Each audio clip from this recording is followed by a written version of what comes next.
preparación de Jesús comenzó al ser ungido para la sepultura, en el capítulo 12, versículos 1 al 11. En los versículos 12 al 19, Juan registró la entrada triunfal de Jesús a Jerusalén. En Juan capítulo 12, versículos 20 al 50, Jesús anunció públicamente que era tiempo de que Él fuera glorificado a través de su muerte y su resurrección. Jesús llamó a todo aquel que le escuchara a creer en Él, e incluso después de realizar milagros frente a ellos, muchos judíos creyeron y muchos otros no creyeron. Otra parte importante en el Evangelio de Juan trata acerca del ministerio privado de Jesús para los que lo recibieron y creyeron en Él. Abarca desde Juan capítulo 13, versículo 1, hasta el capítulo 20, versículo 31.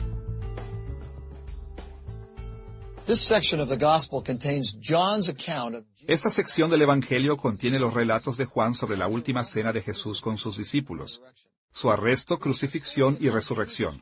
Es la historia de cómo Jesús reveló su gloria a su pueblo especial. Juan enseñó que Jesús ministró íntimamente a aquellos que creyeron en Él, y voluntariamente dio su vida por ellos. A través de estos eventos, Jesús reveló la gloria de Dios de una manera que nunca antes se había visto. Esta sección del Evangelio de Juan contiene el pensamiento que Juan expresó en Juan capítulo 1, versículos 11 y 12, donde él escribió estas palabras: Jesús a lo suyo vino, y los suyos no le recibieron. Mas a todos los que le recibieron, a los que creen en su nombre, les dio potestad de ser hechos hijos de Dios. En los primeros 12 capítulos del Evangelio de Juan, Jesús ministró al mundo, pero aún los suyos no lo recibieron. Entonces, comenzando en el capítulo 13, Jesús se concentró en aquellos en quienes lo recibieron, sus discípulos. Veremos esta sección del Evangelio de Juan en dos partes. Primero, consideraremos los eventos de la última cena. Segundo, veremos la hora de la mayor gloria de Jesús, es decir, su muerte y resurrección. Comenzaremos con los eventos alrededor de la última cena. El ministerio de Jesús a sus discípulos en la última cena se describe en 4 diferentes partes. En la primera parte, Jesús les sirvió al lavarles los pies en Juan capítulo 13, versículos 1 al 30. Jesús simbolizó todo su ministerio terrenal cuando Él humildemente lavó los pies de sus discípulos. Este evento dramáticamente proyectó su encarnación y su sacrificio salvador en la cruz. El Creador del universo se postró delante de su propio pueblo y les sirvió lavando sus pies cansados y sucios. Esto fue un servicio que alcanzaría su clímax al día siguiente en la cruz, cuando Él lavaría sus almas sucias y cansadas con su sangre purificadora. Después de lavar sus pies, Jesús anunció que uno de sus discípulos lo traicionaría. Entonces, después de que Satanás entró en Judas, Judas salió de la habitación para llevar a cabo la traición. Después de servir a sus discípulos lavando sus pies, Jesús los consoló en Juan capítulo 13, versículo 31, al capítulo 14, versículo 31. Después de que Judas salió, Jesús comenzó lo que generalmente es llamado su discurso de despedida, en el que preparó a sus fieles discípulos para el hecho de que pronto les dejaría. Jesús comenzó su discurso de despedida diciendo que el tiempo había llegado para que Él fuera glorificado, refiriéndose a que iba a morir, resucitar de la muerte y ascender a su Padre en los cielos. Sus discípulos tendrían que vivir sin la presencia de su cuerpo caminando, hablando y viviendo entre ellos. Él también predijo que Pedro lo negaría 3 veces. Jesús sabía que estas noticias complicadas preocuparon a sus discípulos, así que Él los consoló y les aseguró que finalmente los llevaría al Padre también. Y les dijo que no los dejaría solos. Él enviaría al Espíritu Santo para ministrarles en su lugar. Escuchemos la promesa de Jesús en Juan capítulo 14, versículo 26.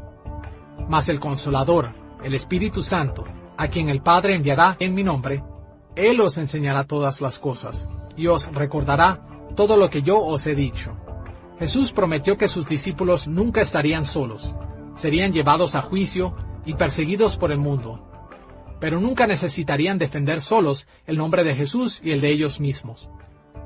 El Espíritu de verdad les daría poder para hablar y para escribir infalible y autoritativamente en nombre de Jesús. Después de consolar a sus discípulos, Jesús los preparó para su partida y para sus futuros ministerios en Juan capítulo 15, versículo 1 al capítulo 16, versículo 33. Al final de la sección anterior, Jesús y sus discípulos dejaron el lugar donde habían estado, y Jesús comenzó una nueva sección de su discurso. Él comenzó describiéndose a sí mismo como la vid verdadera en Juan capítulo 15, versículos 1 al 8. Esta metáfora apela al Salmo 80, versículo 8, y a Isaías capítulo 5, versículos 1 al 7, donde la nación de Israel fue descrita como una viña gloriosa. Debido al fracaso y al pecado de Israel más tarde, fue llamada una vid degenerada y extraña, en Jeremías capítulo 2, versículo 21. Sin embargo, Jesús usó esta imagen para asegurar a sus discípulos que Él mismo estaba reconstituyendo a Israel como una nación fiel y verdadera, y que ellos eran parte de este gran plan. Escuchemos lo que Jesús dijo en Juan capítulo 15, versículos 1 al 5. Yo soy la vid verdadera, yo soy la vid, vosotros los pámpanos. El que permanece en mí, y yo en él, éste lleva mucho fruto, porque separados de mí, nada podéis hacer. Al decir que era la vid verdadera, Jesús estaba diciendo que en un sentido importante, Él mismo era Israel. Jesús representó a Israel y cumplió el destino de Israel. Israel no había podido establecer el reino de Dios en la tierra, pero Jesús tuvo éxito, y sus discípulos eran las ramas de su vid. Ellos eran parte del pueblo de Dios, y los instrumentos a través de los cuales Dios llevaría a cabo su plan para la historia. Pero Jesús también sabía que el mundo odiaría a sus discípulos, porque ya lo odiaban a Él. Así que les aseguró que estaba abriendo la puerta de la oración al Padre por ellos. Ellos eran sus embajadores, sus representantes autorizados en la tierra, y por esto el Padre prestaría atención a sus oraciones como si Jesús mismo hubiera orado por ellos. Como les dijo en Juan capítulo 16, versículos 23 y 24, de cierto os digo, que todo cuanto pidiereis al Padre en mi nombre, os lo dará. Hasta ahora nada habéis pedido en mi nombre. Pedid y recibiréis, para que vuestro gozo sea cumplido. Después de preparar a sus discípulos, Jesús oró por ellos en Juan capítulo 17, versículos 1 al 26. La oración de Jesús en Juan capítulo 17 es generalmente llamada su oración sacerdotal, porque intercede por sus seguidores de manera sacerdotal. En particular, Jesús oró para que el Padre protegiera a sus discípulos, y de esta manera, muchos otros pudieran venir a la fe a través de ellos.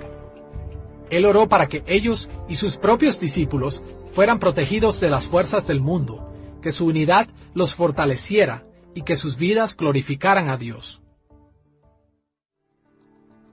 Después de describir la última cena, Juan reportó la muerte y resurrección de Jesús en Juan capítulo 18, versículo 1 al capítulo 20, versículo 31. En el Evangelio de Juan, la muerte y resurrección de Jesús y sus eventos asociados son generalmente descritos como la hora de la gloria de Jesús. En el Antiguo Testamento, la palabra gloria generalmente se refiere a la presencia de Dios en su pueblo. Durante la historia de Israel, la gloria de Dios los acompañó. Su gloria estaba en la nube que los dirigió durante su peregrinación por el desierto, en Éxodo capítulo 16, versículo 10. Estaba en el tabernáculo de Dios, en Éxodo capítulo 40, versículos 34 y 35.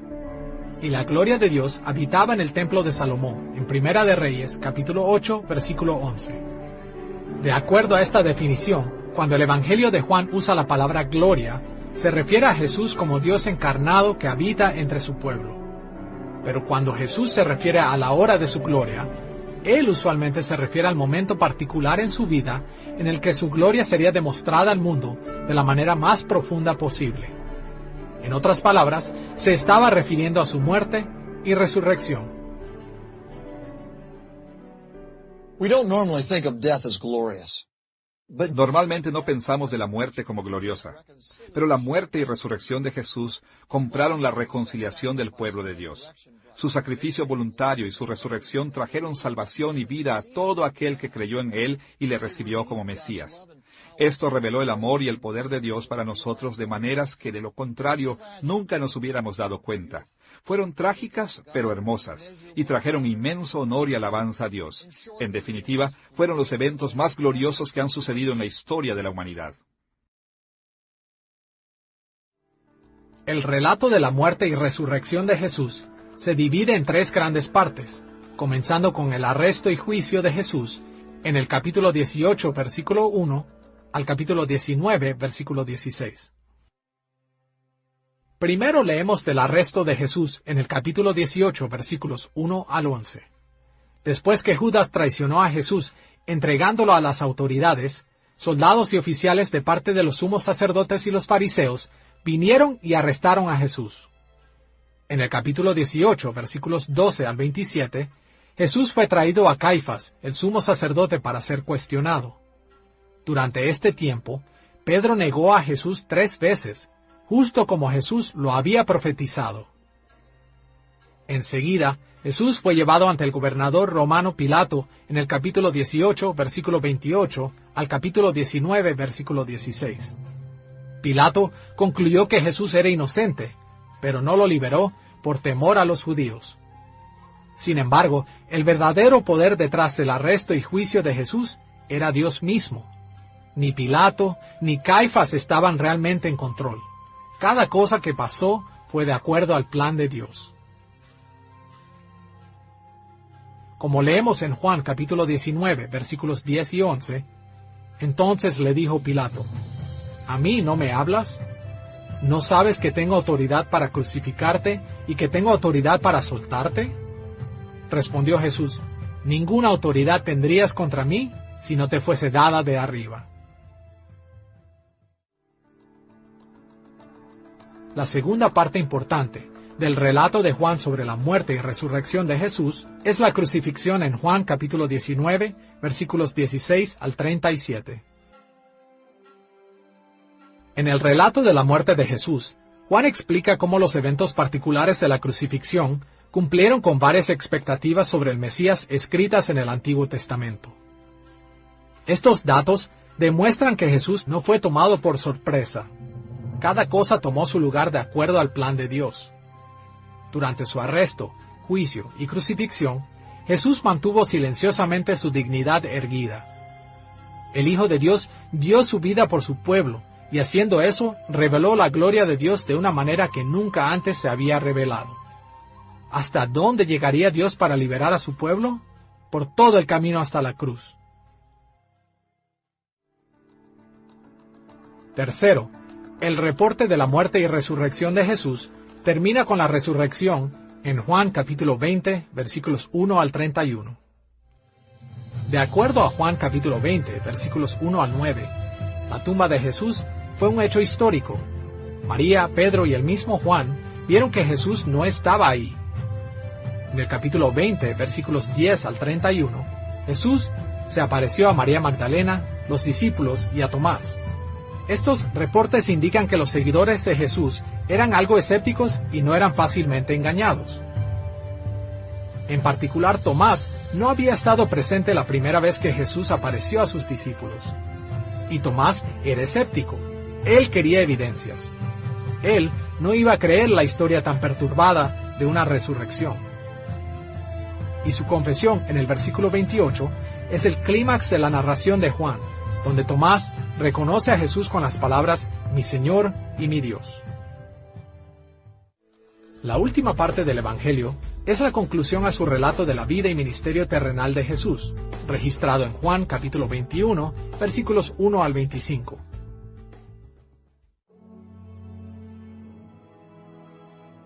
Esta conclusión toma temas de todo el Evangelio y dirige a los lectores hacia el futuro. Al igual que el capítulo anterior, se reporta una aparición de Jesús resucitado en los versículos 1 al 14, pero el énfasis de la narrativa no está en el hecho de la aparición.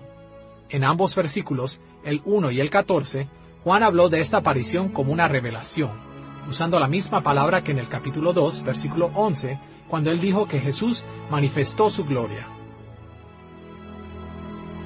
Por lo tanto, en lugar de usar esta aparición como una simple prueba de la resurrección, Juan quiso que se leyera este relato como una conclusión de la revelación de Jesús y su gloria, que se había iniciado en el primer capítulo de su Evangelio y había continuado a través de todos sus reportes.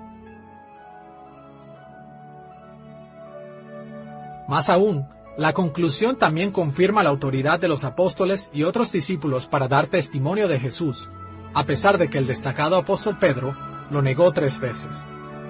En Juan capítulo 21, versículos 15 al 23, Jesús contrarresta la negación de Pedro, perdonándolo y restaurándolo 3 veces por separado. Y en estas restauraciones, Jesús comisionó a Pedro a cuidar el rebaño de Dios. Jesús mismo era el buen pastor, pero ahora él designó a Pedro para seguir cuidando al pueblo de Dios. Cada uno de los otros evangelios termina con alguna forma de la gran comisión. Jesús mandó a sus apóstoles y a otros discípulos a construir la iglesia. Y esta historia de la restauración de Pedro es la manera en la que Juan ve el futuro de la iglesia. Jesús ha prometido estar con su pueblo para siempre, y él tomó este momento para dejar en claro que una manera en la que él siempre estará con su pueblo es a través de otros pastores, como Pedro. Como Pedro mismo después escribió en 1 de Pedro, capítulo 5, versículos 1 y 2, «Ruego a los ancianos que están entre vosotros, yo anciano también con ellos, y testigo de los padecimientos de Cristo, que soy también participante de la gloria que será revelada. Apacentad la grey de Dios que está entre vosotros».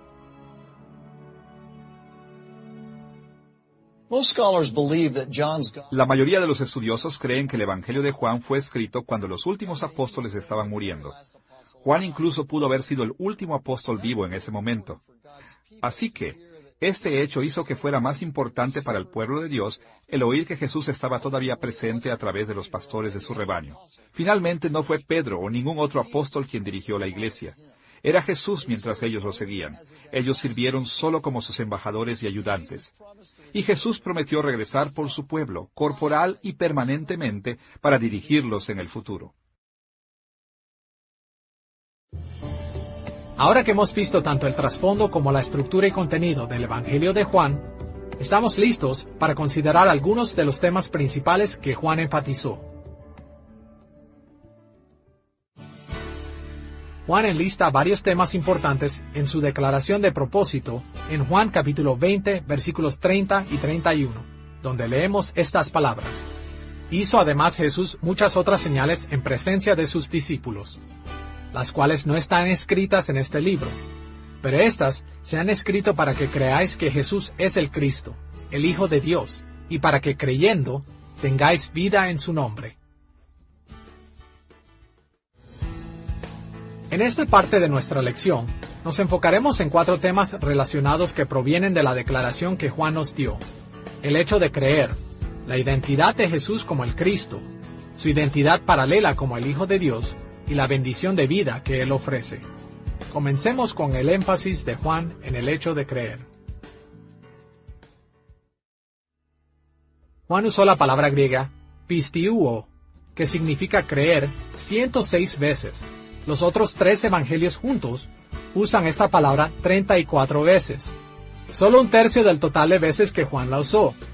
Esta diferencia en el énfasis muestra cuán importante es la idea de creer en la narrativa de Juan. En el Evangelio de Juan, el concepto de creer está relacionado a otros conceptos como recibir, venir a y conocer. Así que para creer en Jesús hay que recibirle, venir a Él y conocerlo en el sentido de una experiencia personal. Esta forma de creer, recibir, conocer y venir a Jesús generalmente comienza como un momento de decisión personal para confiar y seguir a Cristo. Lo mismo que los cristianos modernos llaman conversión. Cuando la conversión es genuina, esto nos lleva a una participación en la obra de Dios y a recibir sus bendiciones en una variedad de formas. En esta parte del Evangelio, Juan se refiere a la conversión con términos como convertirnos en hijos de Dios y obtener la vida eterna. En esta parte del Evangelio, Juan se refiere a la conversión con términos como convertirnos en hijos de Dios y obtener la vida eterna.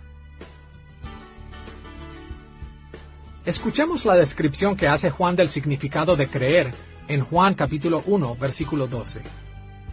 Mas a todos los que le recibieron, a los que creen en su nombre, les dio potestad de ser hechos hijos de Dios. En Juan capítulo 3, versículo 36, donde leemos estas palabras. El que cree en el Hijo tiene vida eterna, pero el que rehúsa creer en el Hijo no verá la vida. En pasajes como estos, creer es un sincero sentimiento en el corazón, un acto de confianza y compromiso con Jesús que nos une a Él. Este nos hace parte de la obra de Dios en la historia, y llegará a su plenitud cuando Jesús se revele en toda su gloria. Es importante reconocer que Juan no siempre usa la palabra creer en el mismo sentido. En algunos pasajes, Juan usó la palabra creer para señalar una fe superficial, lo que los teólogos generalmente han llamado una fe temporal o hipócrita. Por ejemplo, escuchemos Juan capítulo 2, versículos 23 y 24. Estando Jesús en Jerusalén en la fiesta de la Pascua, muchos creyeron en su nombre, viendo las señales que hacía, pero Jesús mismo no se fiaba de ellos, porque conocía a todos. Jesús no se fiaba de estas personas porque su creencia era solo superficial. No era la creencia sincera que los teólogos generalmente llaman fe salvadora. For the most part, we can tell from the context where John spoke of Podemos decir a partir de los contextos donde Juan habla de creer que él solía tener en mente la verdadera fe salvadora, verdadera confianza en Jesús como Salvador y Señor. Para Juan, Jesús, el objeto de nuestra fe, hace toda la diferencia. No es el poder de nuestra fe lo que nos salva, sino el poder de aquel en quien creemos. Una vez que hemos observado el tema de creer en Jesús, vayamos a una de las cosas principales que Juan nos quiere hacer reflexionar, y es que Jesús es el Cristo, el Mesías, el cumplimiento de las antiguas promesas de Dios para el pueblo de Israel. Al llamar a Jesús Cristo, Juan claramente lo identifica como el Rey de Israel. Después de todo, en el primer siglo el término Cristo o Mesías se había convertido en el equivalente de Rey de Israel. Esto es lo que el Cristo era, pero el hecho de que Jesús era el Rey de Israel tenía muchas implicaciones y Juan dirigió su atención a varias de ellas. Por ejemplo, Juan enfatizó que como el Rey de Israel y de Judá en el Antiguo Testamento, Jesús personificó al pueblo que gobernaba. Jesús se convirtió en todo lo que Israel había dejado de ser, y con ello recibió todas las bendiciones que Israel previamente fracasó en obtener. Como Rey de Israel, Jesús representó a su pueblo en toda su capacidad, y sirvió tanto como su sustituto y como el conducto de las bendiciones de Dios para Israel. En Juan capítulo 15, versículos 1 al 8, Juan demostró esta verdad acerca de Jesús, reportando que Él era la vid verdadera, y que sus seguidores eran los pámpanos en Él. Escuchemos lo que Jesús dijo en Juan capítulo 15, versículos 5 y 8. Yo soy la vid, vosotros los pámpanos. El que permanece en mí, y yo en él, éste lleva mucho fruto. En esto es glorificado mi Padre, en que llevéis mucho fruto, y seáis así mis discípulos. A través del Antiguo Testamento, Israel ha sido descrito como la viña de Dios. Encontramos esta imagen en lugares como el Salmo 80, Jeremías capítulo 2, Ezequiel capítulo 17 y Oseas capítulo 10. Más aún, la familia real de David y el futuro gran Mesías fueron representados como la rama de donde el pueblo de Dios crecería. Vemos esto en lugares como Isaías capítulo 11, versículo 1. Así que, con estos antecedentes, cuando Jesús proclama ser la vid verdadera y el único camino para agradar y glorificar a Dios, sus discípulos habrán comprendido que Jesús era el Rey verdadero de Israel, quien representa y encarna a su pueblo. Pero, ¿cuáles son las implicaciones en la idea de que como Rey, Jesús es el verdadero Israel? Por un lado, esto significa que Jesús estaba cumpliendo con todo lo que Israel fue llamado a hacer. Israel había fallado en lograr ser y hacer lo que Dios le había ordenado. Pero donde Israel falló por causa de su pecado, Jesús lo logró perfectamente. Él cumplió el destino de Israel. En su propia persona, Jesús resumió siglos de la historia del Antiguo Testamento y reveló la realidad de la gloriosa presencia de Dios como solo Él lo podía hacer. Y a causa de esto, el verdadero pueblo de Israel no es identificado por su membresía en la nación de Israel. En su lugar, ellos son el pueblo, las ramas de la vid verdadera, creyentes en Cristo, unidos en Él por medio de la fe. Nuestra discusión del rol que Jesús representa como el Cristo se enfoca básicamente en tres maneras en las que Jesús cumple con las expectativas que tiene el Antiguo Testamento del Mesías, quien fue particularmente importante en el Evangelio de Juan. Primero, Jesús cumplió con la expectativa del templo.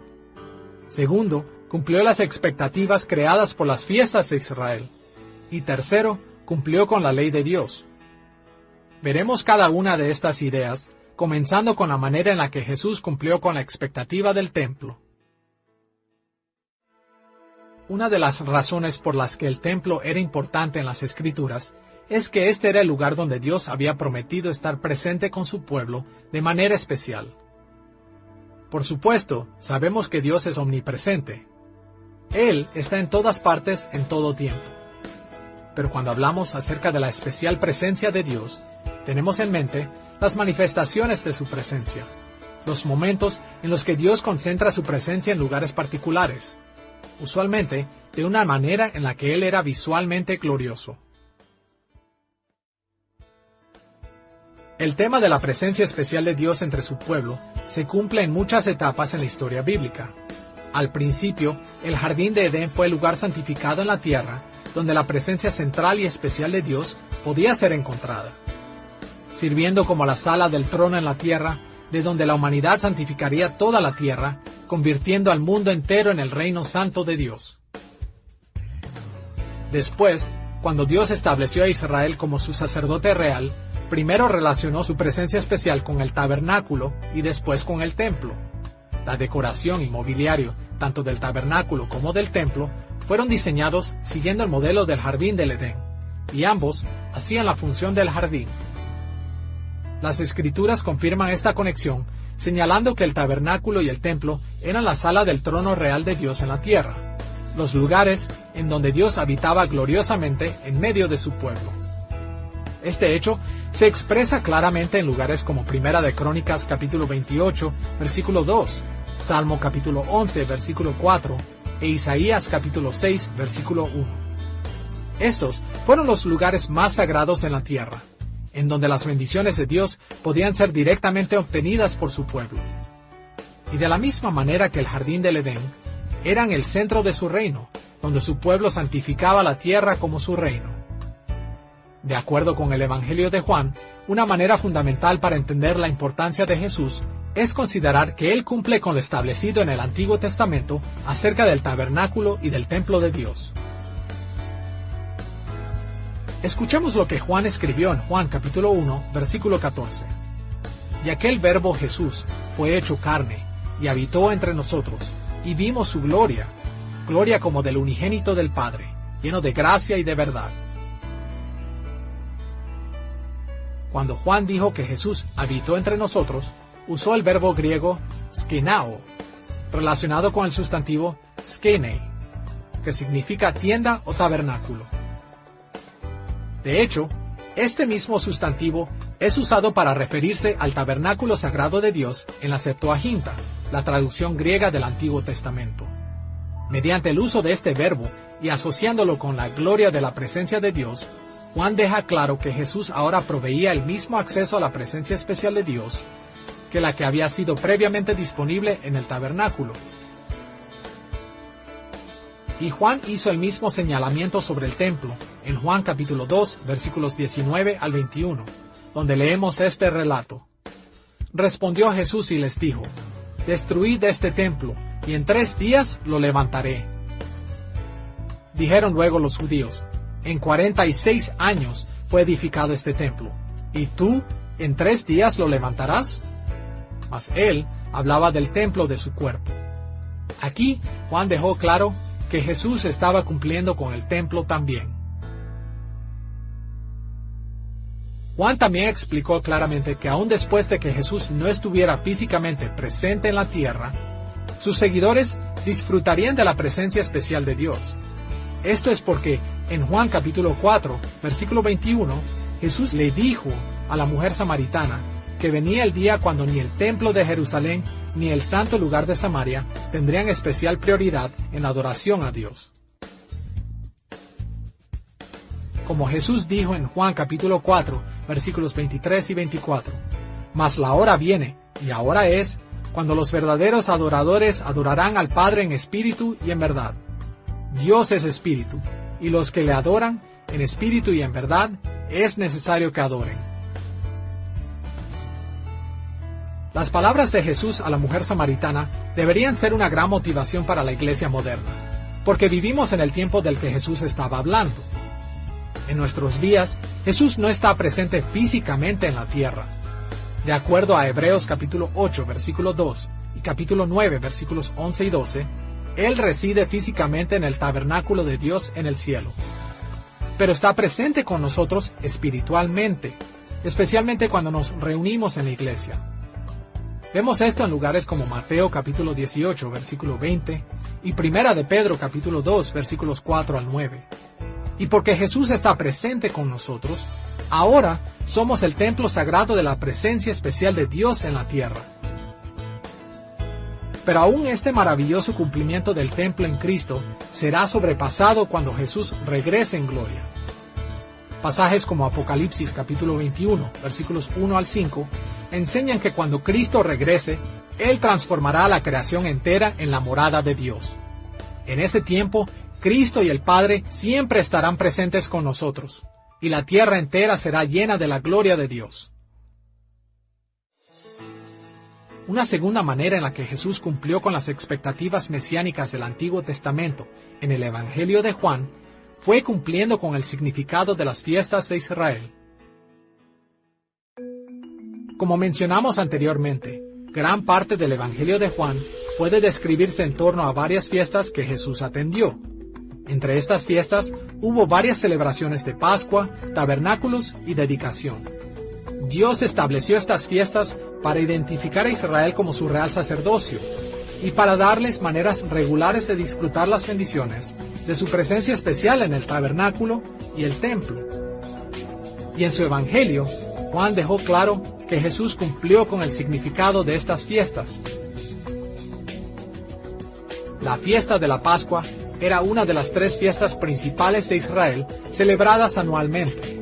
Esta celebraba el éxodo de Israel de Egipto. En resumen, Jesús cumplió con esta fiesta porque Él representaba al Cordero Pascual, quien sería muerto y comido en la Pascua, y cuya sangre era el símbolo de la liberación de Israel de Egipto. Los 4 escritores de los Evangelios identificaron a Jesús como el verdadero Cordero Pascual. Pero solo Juan remarcó este hecho registrando las palabras de Juan el Bautista, quien dijo: «He aquí el Cordero de Dios, que quita el pecado del mundo», en Juan capítulo 1, versículo 29. En Juan capítulo 19, versículo 33, Juan también reportó que cuando Jesús murió, los soldados no quebraron sus piernas, cumpliendo el requerimiento de Éxodo capítulo 12, versículo 46, que dice que los huesos de los corderos escogidos para la fiesta de la Pascua no deberían ser quebrados. En esta y muchas otras maneras, Juan mostró que Jesús cumplió con el simbolismo y el significado de la Pascua. En Juan capítulo 7, versículos 2 al 37, Juan también reportó la celebración de Jesús de otra de las 3 fiestas anuales de Israel, la fiesta de los tabernáculos. Uno de los más importantes rituales de la fiesta era vertir agua en memoria de la manera en la que Dios proveyó agua a Israel en el desierto, y de la manera en la que Dios proveía lluvia para los cultivos de Israel año tras año, así como en anticipación de la forma en que Dios derramaría corrientes de bendición sobre su pueblo en los últimos días. Juan trazó una fuerte conexión entre esta ceremonia y Jesús, señalando que Él es el conducto de todas las bendiciones que Dios derramará en el clímax de la historia. Específicamente, Juan reportó que en los últimos días de la fiesta de los tabernáculos, Jesús anunciaría su poder para distribuir las bendiciones de Dios. Escuchemos lo que Jesús dijo a las multitudes en Juan capítulo 7, versículo 37. Si alguno tiene sed, venga a mí y beba. Juan registró que las corrientes de agua viva de la bendición de Dios fluyen de Jesús. Todas las bendiciones pasadas, presentes y futuras vienen a través de Él. En este sentido, Jesús es el cumplimiento de todas las esperanzas de las bendiciones de Dios que fueron representadas en la fiesta de los tabernáculos. Finalmente, en Juan capítulo 10, versículos 22 al 39, Jesús celebró la fiesta de la dedicación, o Hanukkah.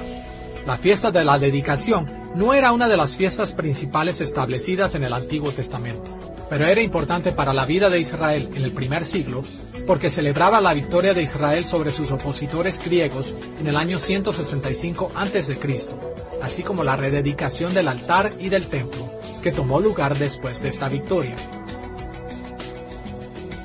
En Juan capítulo 10, versículo 30, mientras Jesús estaba celebrando la fiesta de la dedicación, Él hizo la sorprendente afirmación: Yo y el Padre, uno somos. Los judíos entendieron que Él estaba proclamando ser Dios, y respondieron tratando de apedrearlo. Entonces, Jesús se defendió en Juan capítulo 10, versículo 36, refiriéndose a sí mismo como al que el Padre santificó. Cuando Jesús dijo que Él era santificado, Él usó el término griego hagiazo, que las Escrituras usan para referirse a la dedicación y a la consagración en las ceremonias del templo. En este contexto, hagiazo tiene un sinónimo cercano con el término griego ekaimia, que se traduce como dedicación en la expresión fiesta de la dedicación. De esta manera, Juan estrechamente asoció a Jesús con la celebración de la dedicación o consagración del templo. La fiesta celebraba que el templo era preparado para la presencia de Dios, y de manera similar, Jesús fue apartado como el cumplimiento de la presencia especial de Dios en la tierra. Además de mostrar que Jesús cumplió con las expectativas del templo y de las fiestas, Juan también demostró que Jesús cumplió con la ley de Dios.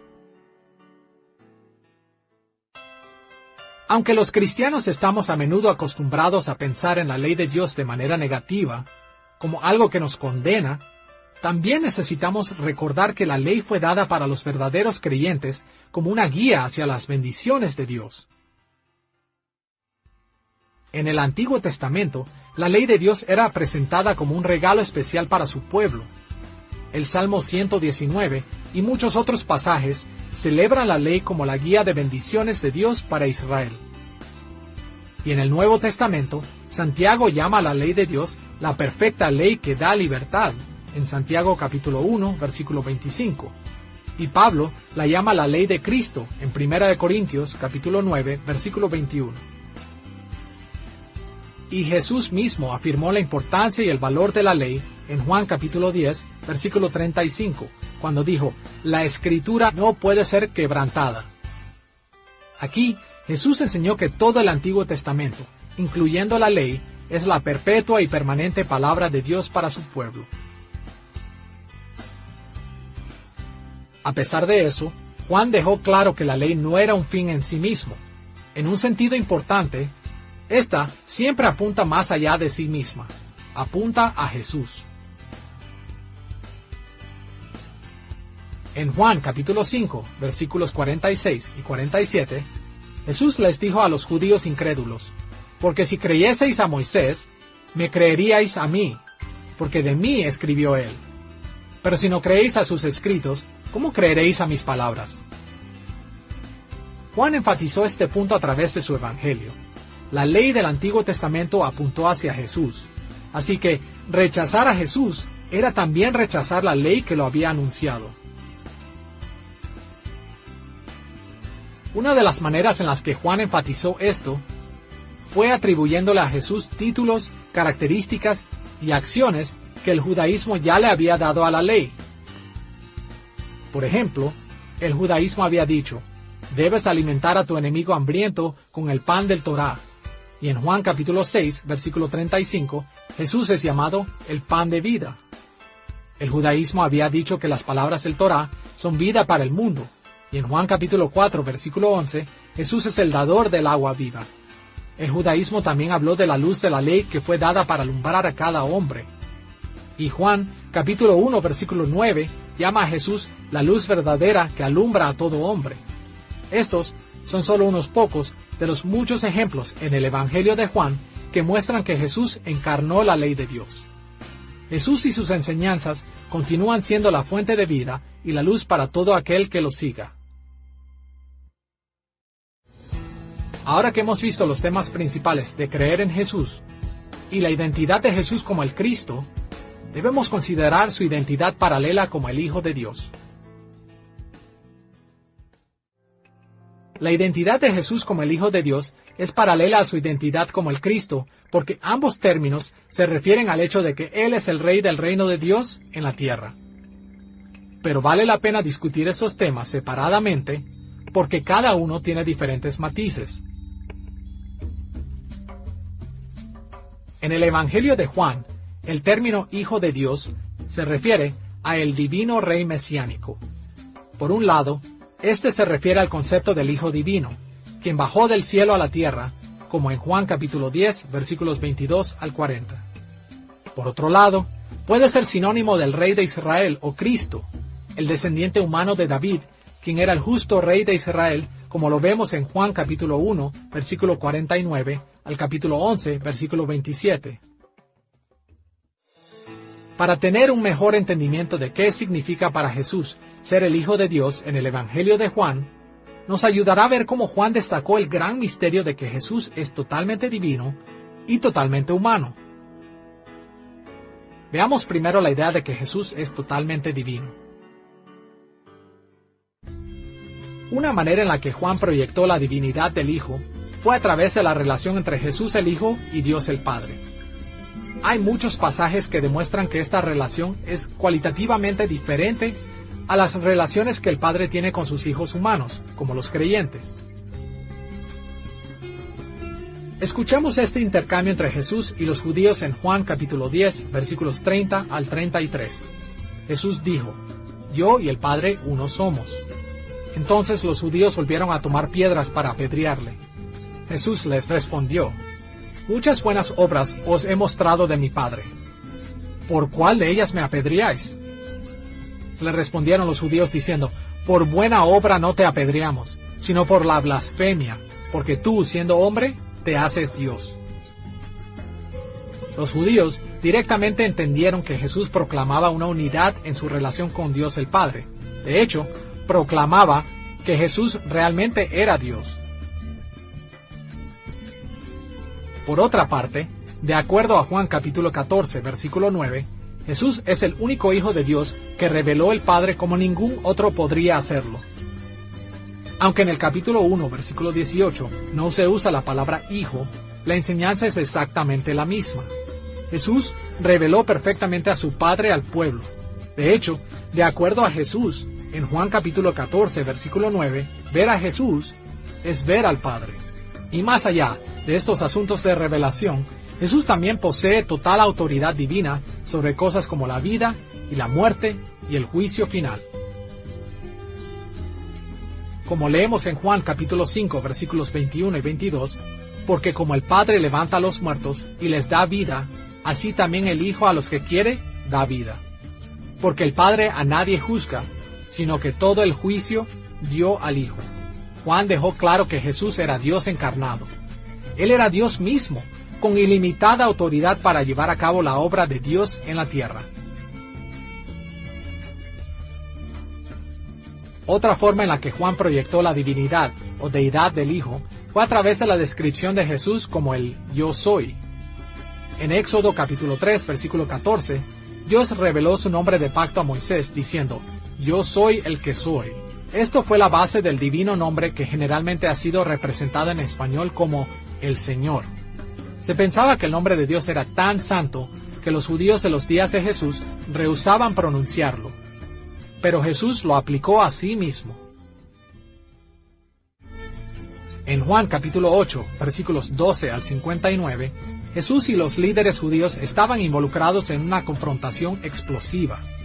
La controversia tiene que ver con la proclamación de Jesús de su condición de hijo y la proclamación de sus oponentes de que son hijos de Abraham. En el versículo 44, Jesús les dijo que su verdadero padre era el demonio. A cambio, ellos lo retaron preguntándole si él era más grande que Abraham. Entonces, Jesús finalizó el argumento con estas palabras en Juan capítulo 8, versículo 58. Antes que Abraham fuese, yo soy. Jesús no dijo, yo era, como hubiera sido lo natural si él quisiera decir que era más viejo que Abraham. Él dijo, yo soy, proclamando no solo ser más viejo y grande que Abraham, sino ser el eterno Dios de Israel mismo. Habiendo considerado la divinidad de Jesús, veamos el tratado de Juan, del hecho de que como Hijo de Dios, Jesús era también totalmente humano. Desde el tiempo de David, el término Hijo de Dios era usado para referirse al rey humano, quien se sentaba en el trono de David como rey de Israel. Podemos ver esto en lugares como Salmo capítulo 2, versículo 7, y 2 de Samuel capítulo 7, versículo 14. Juan capítulo 7, versículo 42, también muestra que los judíos tenían la expectativa de que el Cristo viniera de la familia de David. Y en Juan capítulo 1, versículo 49, el término Hijo de Dios es usado como un sinónimo para Rey de Israel. En muchos otros pasajes en el Evangelio de Juan, también se identifica a Jesús como el Rey de los judíos, como en el capítulo 12, versículos 13 al 15, el capítulo 18, versículos 33 al 40, el capítulo 19, versículos 1 al 21. En resumen, cuando Juan identificó a Jesús como el Hijo de Dios, parte de lo que él quería decir era que Jesús era un perfecto humano, descendiente de David, que gobernaría sobre Israel para siempre. The Gospel of John stresses El Evangelio de Juan hace hincapié en que, como Hijo de Dios, Jesús posee una realeza divina completa y una realeza humana completa. Cada esperanza que el Antiguo Testamento puso en el reinado de Dios sobre el universo, y cada esperanza que el Antiguo Testamento estableció para el gobierno del Mesías davídico, fue cumplida en el reinado de Jesús. Hasta ahora, hemos visto los principales temas del hecho de creer en Jesús, la identidad paralela de Jesús, como el Cristo y como el Hijo de Dios. Ahora estamos listos para estudiar las bendiciones de vida que vienen a aquellos que creen en Cristo. Juan usó la palabra vida 36 veces en su evangelio. Los otros 3 evangelistas la usaron en total 16 veces. Pero no solo es por el gran número de veces que se utilizó esta palabra lo que le da importancia al evangelio, sino el rol que la palabra vida juega en el mensaje del evangelio. En Juan capítulo 17, versículo 3, Jesús definió la palabra vida de esta manera: y esta es la vida eterna, que te conozcan a ti, el único Dios verdadero, y a Jesucristo, a quien has enviado. Por supuesto que este conocimiento es mucho más que el simple conocimiento intelectual de Dios. Este incluye una medida de conocimiento racional acerca de Dios. Pero aún más importante es que es una relación con Él, una experiencia personal de su presencia y participación en nuestras vidas. Esta comunión con nuestro Creador es una de las principales metas de la existencia humana. De acuerdo a Juan capítulo 3, versículo 16, esta vida puede también ser llamada eterna, significando que nunca terminará. Pero Juan deja claro que no tenemos que morir para obtener esta vida eterna. De hecho, los creyentes ya poseen la vida eterna. Como Jesús dijo en Juan capítulo 5, versículo 24, el que oye mi palabra y cree al que me envió, tiene vida eterna, y no vendrá a condenación, mas ha pasado de muerte a vida. La vida es el regalo de Dios para aquellos que creen en Jesús. La vida eterna es un regalo de la liberación del juicio divino en interminable paz y alegría. Esta solo puede obtenerse de Dios por creer en su Hijo Jesús. Y el Evangelio de Juan enfatiza por lo menos 2 razones para esto.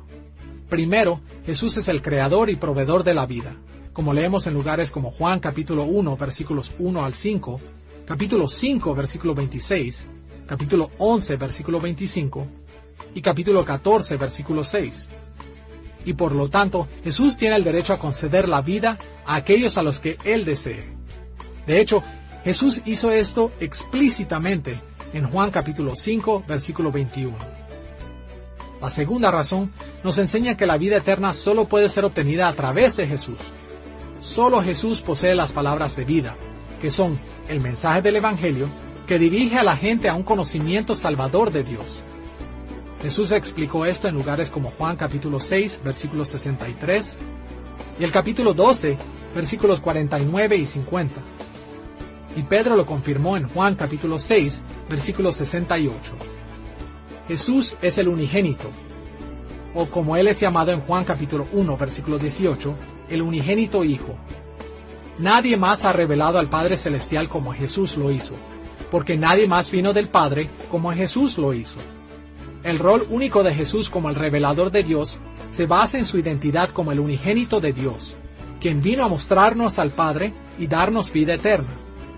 Y así, a través de todo el Evangelio de Juan, Jesús es el dador de la vida a todo aquel que cree. Aquellos que no creen no entienden sus palabras y rechazan la vida que Él ofrece, pero aquellos quienes creen reciben vida eterna justo ahora y las bendiciones sin medida de la era por venir.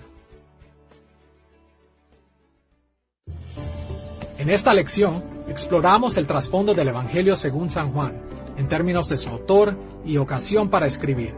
Estudiamos su estructura y contenido, y consideramos los temas principales de creer, la identidad de Jesús como Cristo y como Hijo de Dios, y las bendiciones de vida en su nombre. John's Gospel shows us that Jesus is the fulfillment of all. El Evangelio de Juan nos muestra que Jesús es el cumplimiento de todas las promesas de bendición de Dios. Jesús es el Cristo.